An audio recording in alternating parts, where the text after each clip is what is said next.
आए, ये भी एक इम्पॉर्टेंट है। पहले आना चाहता हूं प्रशांत टंडन जी आपके पास। प्रशांत जी, कल से आप नागपुर की घटना को देख रहे हैं। प्रधानमंत्री से उम्मीद यही थी, अचानक खबर आई कि प्रधानमंत्री आज लोकसभा में बोलेंगे, अपनी बात रखेंगे, तो उसके लेकिन फिर खबर आई कि वो महाकुंभ पे बोल रहे हैं, अपनी पीठ थपथपा रहे हैं। एक बार भी उन्होंने योगी आदित्यनाथ का नाम नहीं लिया। ये तो साफ समझ में आ रहा है क्या है मामला। लेकिन नागपुर की घटना, इतनी बड़ी घटना, आजाद भारत के इतिहास में पहली बार नागपुर में हिंसा दो समुदायों के बीच, अपने आप में यह दुर्भाग्यपूर्ण है। कैसे देखा जाए इसको सियासत से? देखिए राजीव जी, औरंगजेब की बंधु में है नागपुर में जो कुछ हुआ, और औरंगजेब को लाया गया है मोदी जी को बचाने के लिए। अब मैं नागपुर की घटना की बात करता हूं, लेकिन जरा कुछ पृष्ठभूमि इसकी समझते हैं कि नए प्रधानमंत्री बने कनाडा के, और वो ट्रंप को सीधी चुनौती दे रहे हैं, फ्रांस जा रहे हैं। आप देखिए कि चीन का क्या ट्रंप को लेकर, जो ट्रंप का टैरिफ वॉर है उसको लेकर चीन की क्या प्रतिक्रिया है, उसको लेकर यूरोप के तमाम देशों की क्या प्रतिक्रिया है, जर्मनी की क्या प्रतिक्रिया है, फ्रांस की क्या प्रतिक्रिया है, छोटे छोटे देशों की क्या प्रतिक्रिया है। और मोदी जी ने 3 घंटे जब बात की है एक पॉडकास्टर से, तो उन्होंने दुनिया भर की बात की, लेकिन टैरिफ की बात नहीं की। क्या भारत के आर्थिक हितों से क्या समझौते किए गए हैं, इसकी चर्चा उन्होंने पब्लिक प्लेटफॉर्म पर अभी तक नहीं की है, संसद को भी नहीं बताया है। तो और अब उसके अलावा क्या हो रहा है कि आप उसी पॉडकास्ट में ये कह रहे हैं कि चीन से हमारे संबंध सामान्य हैं, और आप ही का सेना अध्यक्ष, भारत का जो नौसेना, वो जो थल सेना अध्यक्ष हैं, वो ये कह रहे हैं कि चीन से सबको सामान्य नहीं है।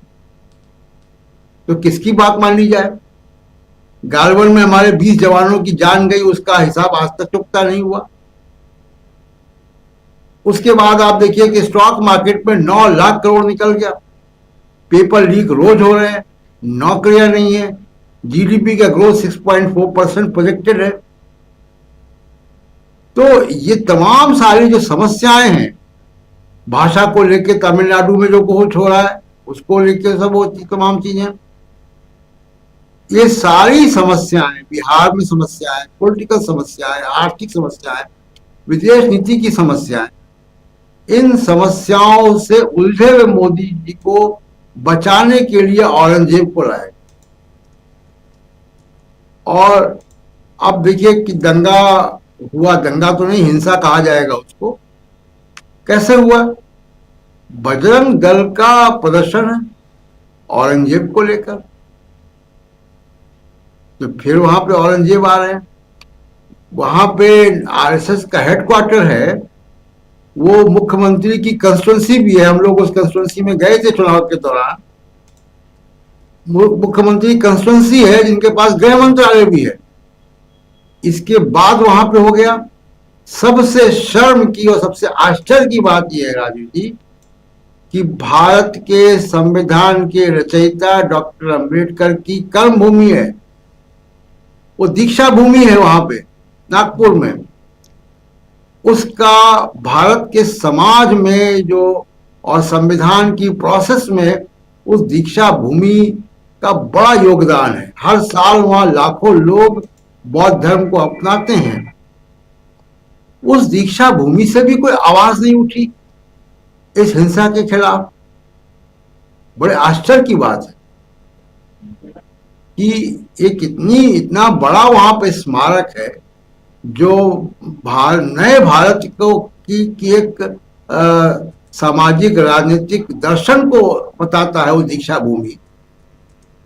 और उस दीक्षा भूमि से भी अगर विरोध की आवाज ना उठे आरएसएस के खिलाफ, तो ये मेरे लिए बड़े आश्चर्य की बात है।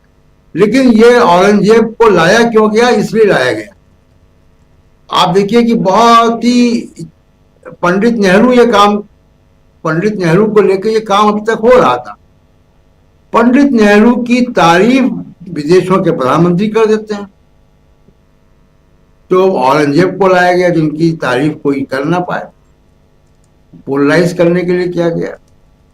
मोदी जी ये कह रहे हैं कि 2047 में विकसित भारत होगा, तो क्या 2047 के बाद लिंचिंग बंद होगी, 2047 के बाद दंगे बंद होंगे, 2047 के बाद इतिहास के लोग निकाल निकाल कर उनके ऊपर दंगे फसाद होंगे, 2047 के बाद अफवाहें, नफरत और घृणा बंद होगी? ये विकसित भारत के का इंतजार कर रहे हैं क्या? और ये विकसित भारत कैसे बनता है, विकसित देश कैसे बनता है?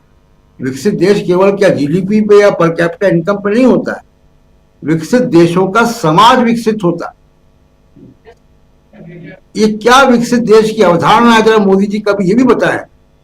3 घंटे का या 5 घंटे का भी पॉडकास्ट किसी के साथ कर ले, ये बताएं तो कि विकसित भारत की अवधारणा क्या होती है। तो जो नागपुर में हुआ वो बहुत सुनियोजित, ये और बीच में औरंगजेब को रख के किया गया। वो मोदी जी को तमाम सारे इन मुद्दों से बचाने के लिए किया गया। एक बात। दूसरी बात की जो इलेक्शन कमीशन की बात है, इलेक्शन कमीशन आधार को वोटर आईडी से जोड़कर एक और बहुत बड़े चुनावी घोटाले को जन्म देने जा रहा है। अभी तक voter list, voting turnout, EVM, model code of conduct, इन सारे चीजों को लेकर अभी बादल छटे नहीं हैं। अभी उनके ऊपर सवालिया निशान खड़े हुए हैं और बहुत गंभीर सवालिया निशान खड़े होंगे ही, क्योंकि अगर 5 महीने में 39 लाख नए वोटर महाराष्ट्र में जुड़ जाते हैं तो सवाल गंभीर हैं। वो इशू अभी अटके हुए हैं, उनका कोई स्पष्टीकरण नहीं आया। 2-2 कमरे के मकानों में 80-80 वोटर मिल रहे हैं। उसके बाद आप एक ये चीज ला रहे हैं, और ये जैसा आपने बिल्कुल ठीक कहा, निजता, मतदाता की निजता पर हमला होगा, पहली बात। दूसरी बात, ये लेवल प्ले फील्ड को डिस्टर्ब करेगा। ये समान अवसर का जो सिद्धांत है उसको डिस्टर्ब करेगा, क्योंकि सरकार, सत्ताधारी पार्टी के पास वो पूरा डेटा होगा जी, योजनाओं का, पेंशन का, डायरेक्ट कैश ट्रांसफर का, जो आधार से जुड़ा हुआ है, और वही लोग वोटर लिस्ट में भी होंगे। ईवीएम का ट्रैकिंग हो जाती है। अब ये बड़ा मुद्दा है कि पोलिंग बूथ से लेकर काउंटिंग बूथ तक ईवीएम एक ही ईवीएम का नंबर रहता है, वो ट्रैक हो जाती है कि ये ईवीएम में जितने वोट निकले, बीजेपी को, कांग्रेस को, समाजवादी पार्टी को, डीएमके को, ये ईवीएम किस पोलिंग बूथ पे लगी हुई थी।